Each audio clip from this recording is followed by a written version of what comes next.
Okay, so it's January 20th, 2026. And I want you to just, take a look around. Right. Look at your phone, scroll the headlines, whatever. Yeah. Just feel that low-grade hum of anxiety that seems to be in the background of everything now. It's definitely there. And whether you're, at a dinner party that suddenly goes quiet or you're just doom scrolling at 2 in the morning, there is this one question that just hangs over everything. The question. Yeah, the one that, breaks up friendships, it defines elections. Is it fair, and I mean factually, objectively fair, to say Donald Trump is the main problem in the world right now? That really is the question of the decade, isn't it? And, I mean, if we're being totally honest, for a huge chunk of the population, the answer is just this visceral, gut-level screaming yes. Oh, absolutely. When you look at the sheer volatility of the past few years, the way diplomatic norms have been eroded, the conflict inside the U.S., it's incredibly emotionally satisfying to pin it all on one person. It makes it simple. It gives all that, that free-floating anxiety a face and a name. It's like the great man theory of history, but in reverse, the great villain theory. Exactly. If we could just get rid of this one guy, this one variable, then the whole equation would suddenly work out. The timeline would heal itself and we could all just go back to brunch. Right. If only it were that easy.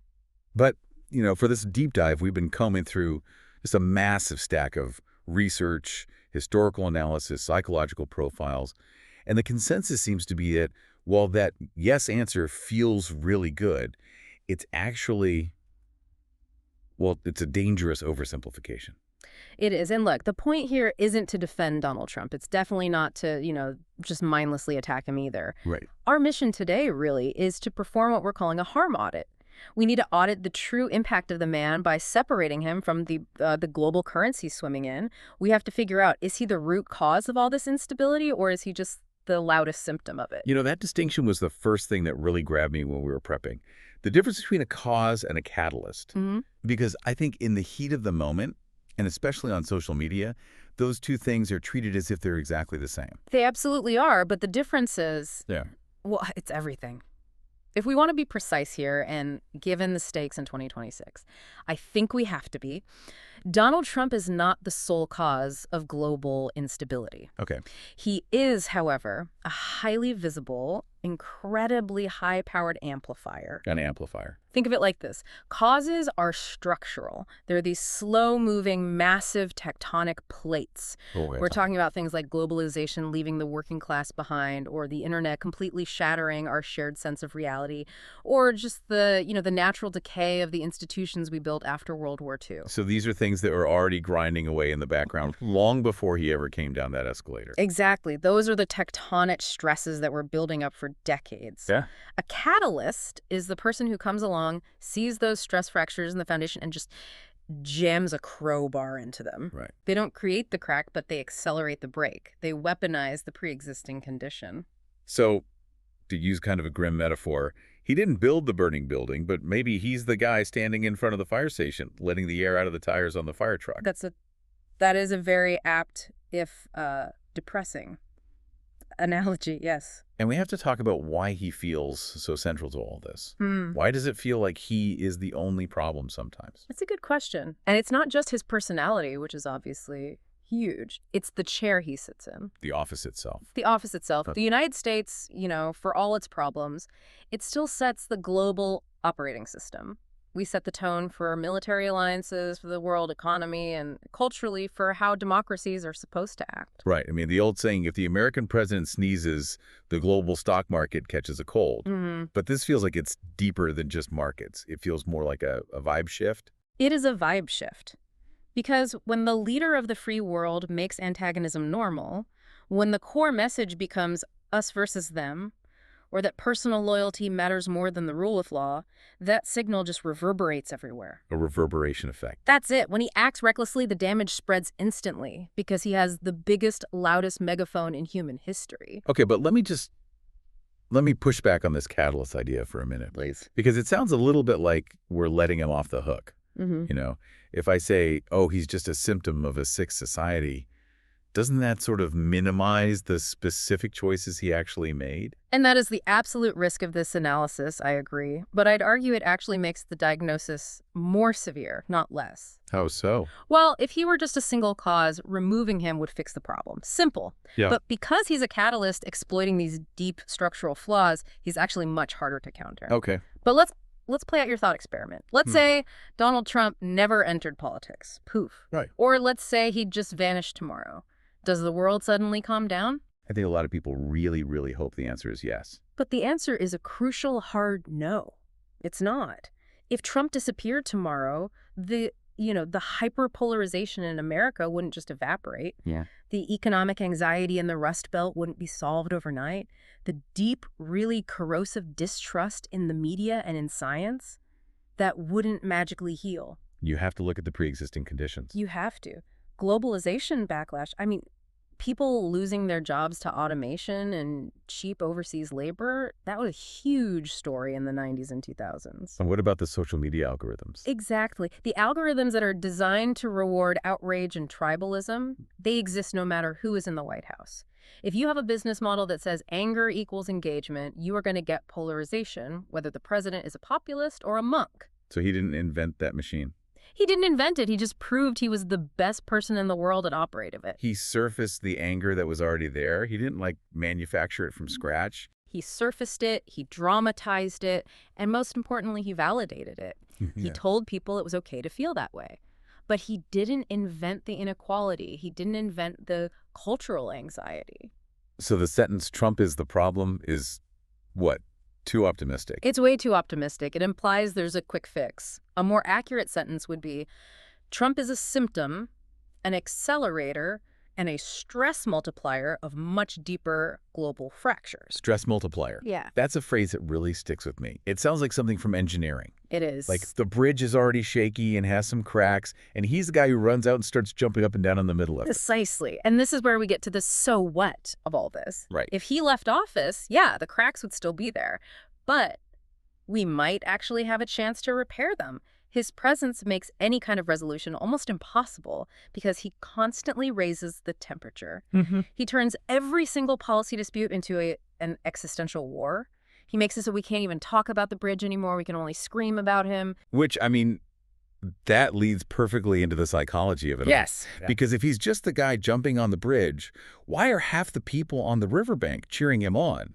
We need to get into the vibes vote. The vibes vote. And I feel like vibes has become this, dismissive term.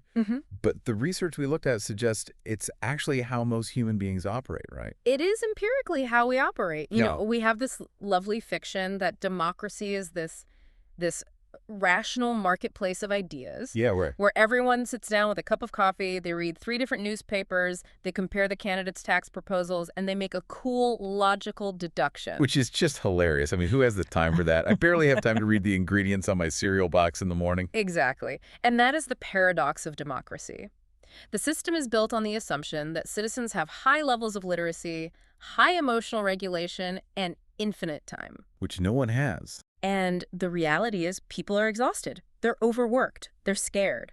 Politics is abstract. It's complicated. So what do we as humans do when the world gets too complex? We find a shortcut. We outsource cognition. We use heuristics, these mental shortcuts. So we stop thinking and we start feeling. We engage in what psychologists call cognitive triage. We don't vote based on policy literacy. We vote based on these ancient evolutionary signals. And before we get all judgmental about that, we have to realize this is a survival mechanism.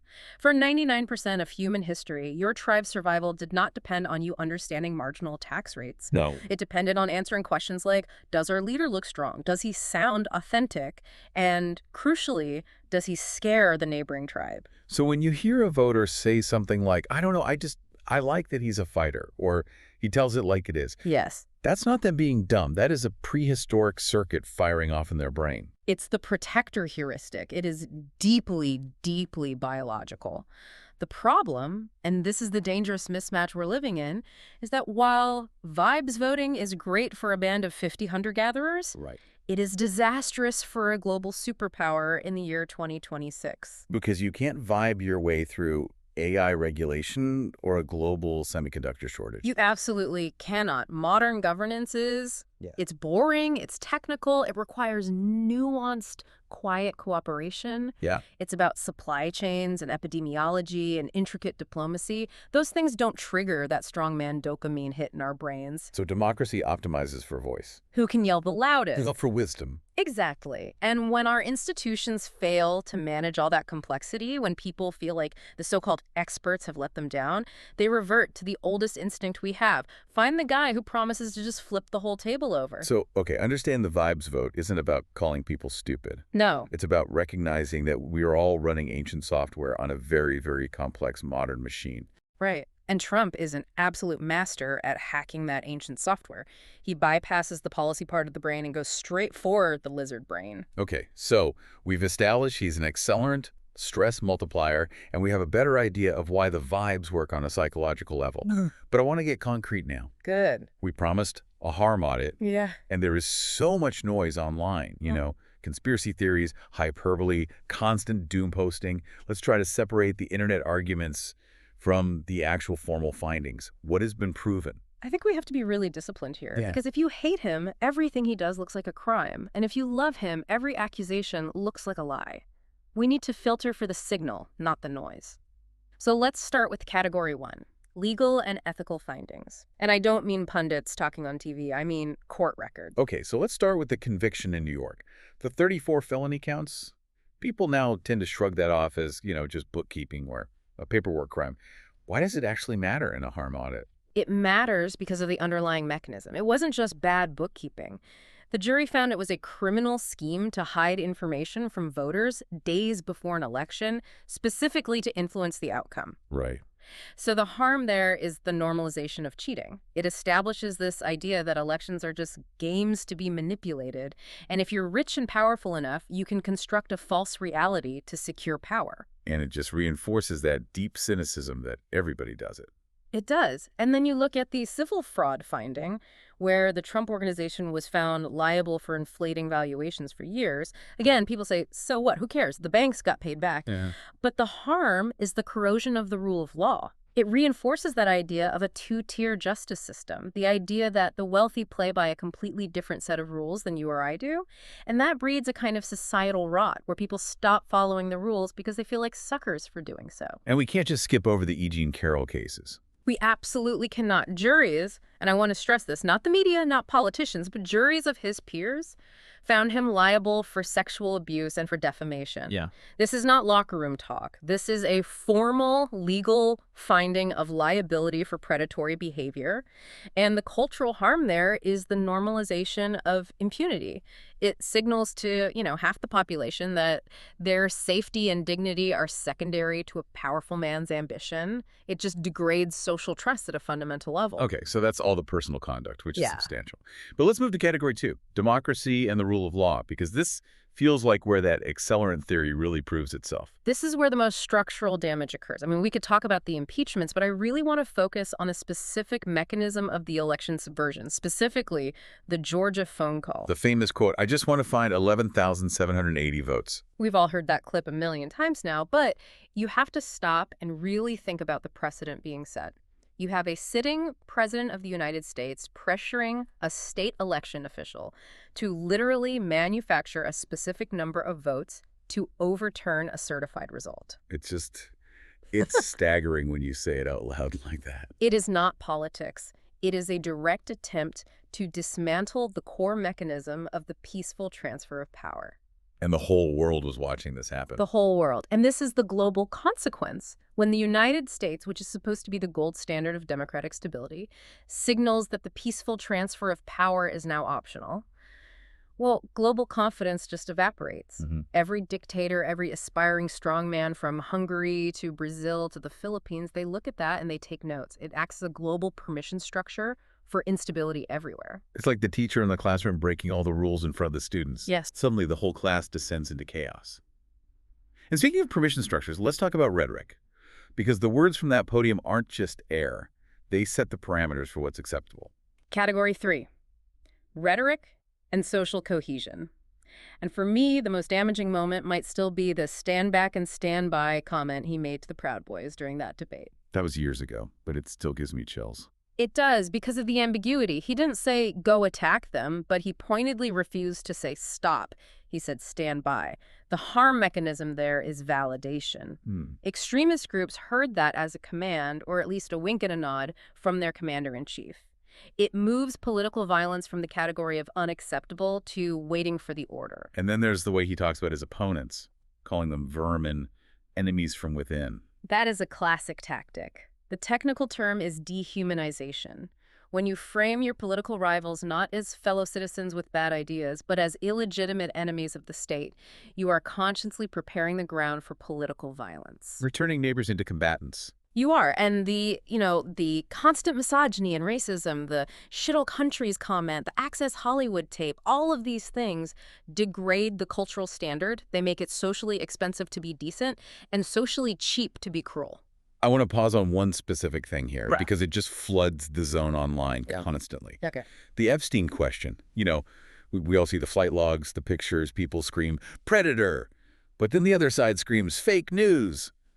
What is the responsible way to audit this particular issue without falling into a conspiracy rabbit hole? This is a perfect test of our discipline. The harm audit has to rely on documented facts, or we just lose all credibility. Right. So here's what is responsible to say. Donald Trump and Jeffrey Epstein had a documented long-term social association. That is a fact. It's on the record. It's on the record. There are photos, there are quotes, there's video, a history of shared social circles. Trump himself called Epstein a terrific guy back in 2002. Yeah, there's a but here. But as of this moment, there is no conviction or definitive proof linking Trump to specific sexual crimes with minors in the Epstein case. And the key takeaway here is this. You don't need to invent crimes. The documented record, the financial fraud, the election subversion, the sexual abuse liability in the Carroll case is already substantial enough. When you drift into unproven conspiracy theories, you actually weaken the case against him because it allows his defenders to say, see, they're just making things up. So stick to what is proven. Stick to what's proven. The truth is damning enough. That's a really, really important distinction. Don't gild the lily. But, okay, here's the counterargument. I can literally hear a listener screaming this at their dashboard right now. I'm ready. Okay, fine. He's flawed. Okay, he's chaotic. Yeah. But didn't he do some good things? Ah, yes. The Mussolini made the trains run on time argument. Exactly. But we have to be fair. I mean, Operation Warp Speed, that was a miracle of modern logistics. The Abraham Accords in the Middle East, that was a genuine historic diplomatic breakthrough. It was. The First Step Act, that was major criminal justice reform that Democrats have been trying and failing to get for years. We can't just pretend those things didn't happen. And we shouldn't ignore them. They were real, significant achievements. Operation Warp Speed undoubtedly saved millions of lives globally. The Abraham Accords completely reshuffled the deck in the Middle East. But this brings us to what historians call the moral accounting error. The moral accounting error. Okay, what's that? It's the mistaken belief that leadership is additive. Additive. That you can just stack up the good deeds in one column and the bad deeds in another column and then see which pile is higher at the end, but that's not how it works.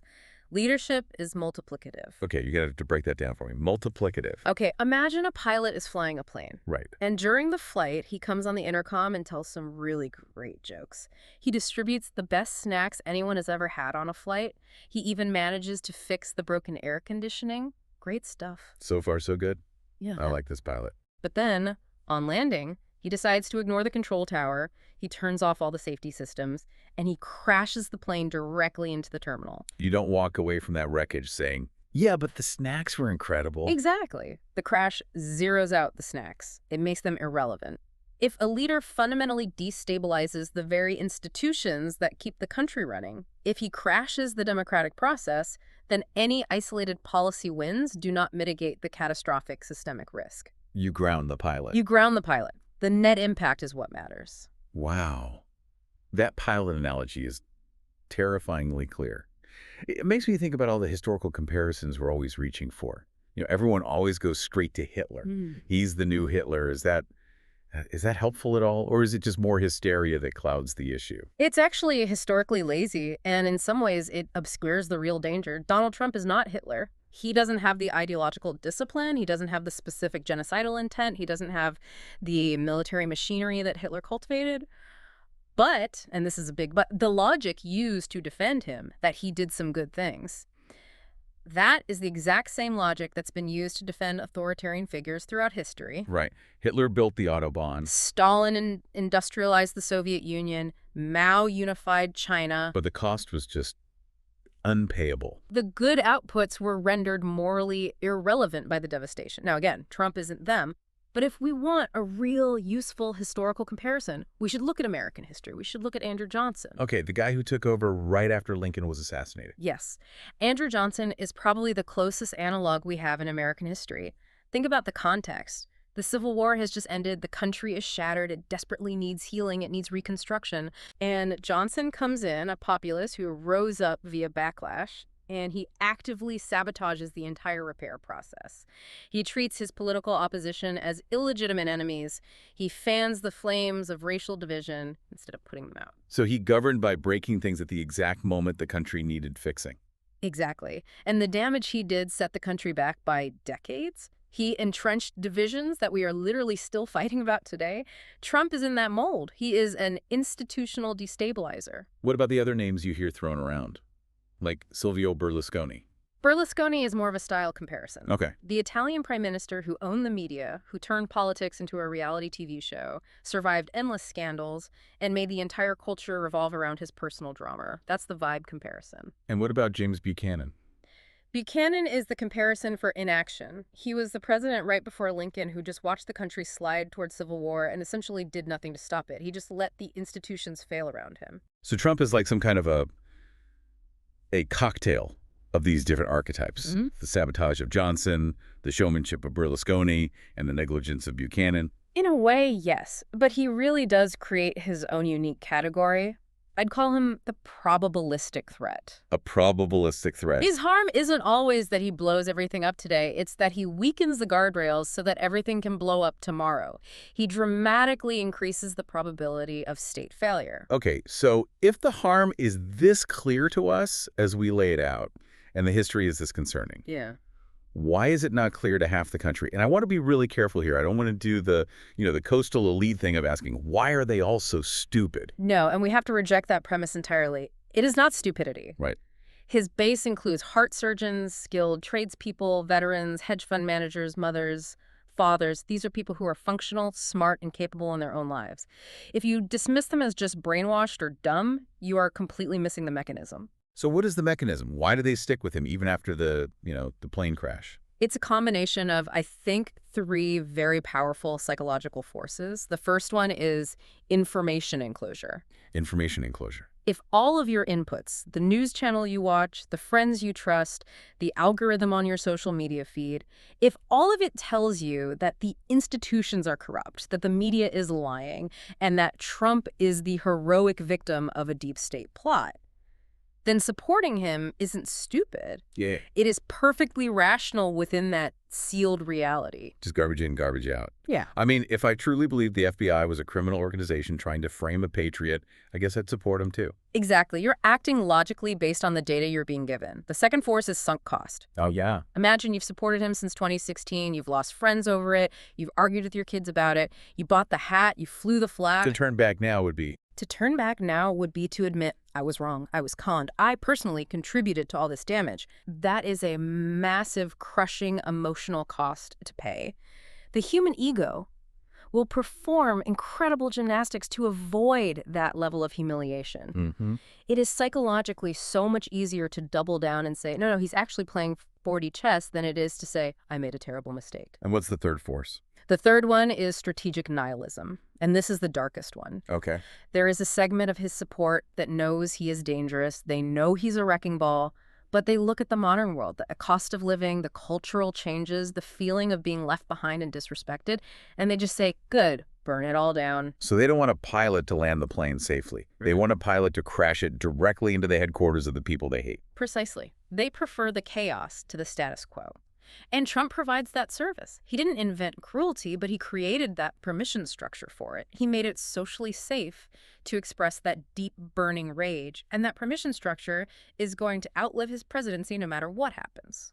That is a really heavy realization. Mm. So how do we hold these two thoughts in our heads at the same time?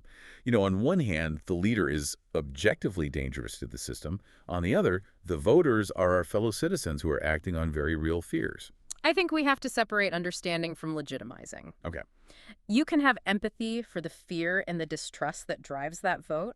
You can understand why someone who lost their factory job feels left behind by globalization. Hmm. But you can still come to the conclusion that the leader they chose to channel that anger is unfit for office. It's like a drunk driving analogy or something. Yeah. You can understand why someone got drunk. Maybe they lost their job. Maybe they're depressed. You can have empathy for their pain, Of course. but you still take away the car keys. You have to take away the keys. So let's bring it all home. We're back to January 20, 2026. We've done the audit. We've looked at the psychology, the history, the legal record. What is the final verdict? Is he the main problem? The bottom line, I think, is this. Trump is not the sole cause of the world's pain. He didn't create every single problem we face today. But his leadership represents a demonstrated, documented, catastrophic failure to manage risk. And the U.S. presidency, at its very core, is a risk management job. It's about keeping the ship of state steady in a storm. And he's not just letting go of the wheel. He's down there drilling holes in the hull just to see what happens. He's actively fighting the crew. And accountability. Accountability isn't about vengeance. It's just about maintenance. If a bridge is structurally unsound, you don't have to hate the bridge. You don't have to stand there and scream at the bridge. Right. But you stop routing traffic over it. You close it down for the safety of the public. So it's not an emotional decision in the end. It's a safety decision. It has to be a safety decision. I think the most honest position isn't Trump is the devil or Trump is our savior. It's that given the stakes, given the evidence, and given the extreme volatility, he cannot be safely entrusted with the machinery of the state. Drawing that line, that's what adult societies have to do to survive. And that really feels like the only place we can leave it. It's not about partisan hate.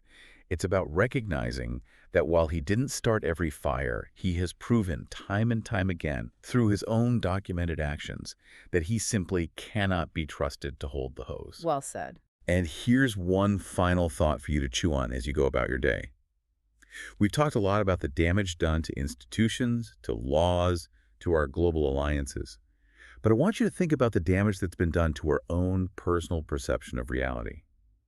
If we spend an entire decade arguing over the most basic facts, over whether it rained on Inauguration Day, over whether an election was stolen, over whether a virus is real, how long does it take for us to get that back?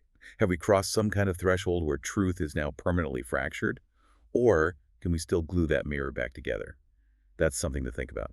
Thanks for listening to The Deep Dive. See you next time.